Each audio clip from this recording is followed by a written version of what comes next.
आपल्या ठाण्यामध्ये तुळजापूर, हो खरंच बरोबर ऐकलात तुम्ही।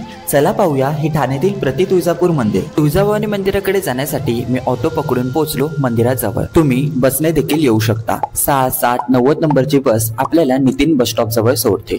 नितीन बस स्टॉप पासून हे मंदिर हार्डली 5 मिनिटांच्या वॉकेबल डिस्टन्सवर आहे। महाराष्ट्रातील प्रसिद्ध तुळजापूरमध्ये असलेल्या तुळजाभवानी मंदिर हे भारतातील 51 शक्तिपीठमधून एक आहे। जर तुम्हाला तुळजापूरला जाणे शक्य होत नसेल तर मग ठाणे स्टेशन पासून फक्त 3 किलोमीटरच्या अंतरावर असलेल्या प्रति तुळजाभूर मंदिराला आईचे दर्शन घ्यायला नक्की जा। या मंदिराचे बांधकाम सुद्धा सेम टू सेम तुळजापूर मधील असलेल्या मंदिराप्रमाणे केलेले आहे।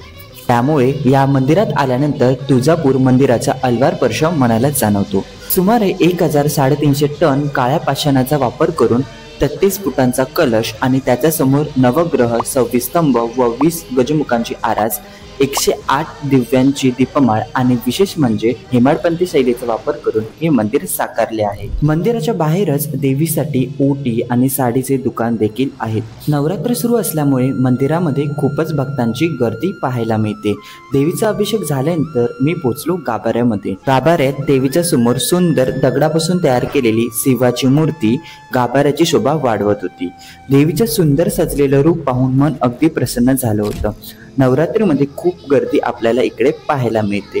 तुम्ही सुद्धा देवीचे आशीर्वाद घेण्यासाठी या मंदिराला नक्की भेट द्या। भेटूया एका नवीन व्हिडिओमध्ये आणि एका नवीन ठिकाणासोबत।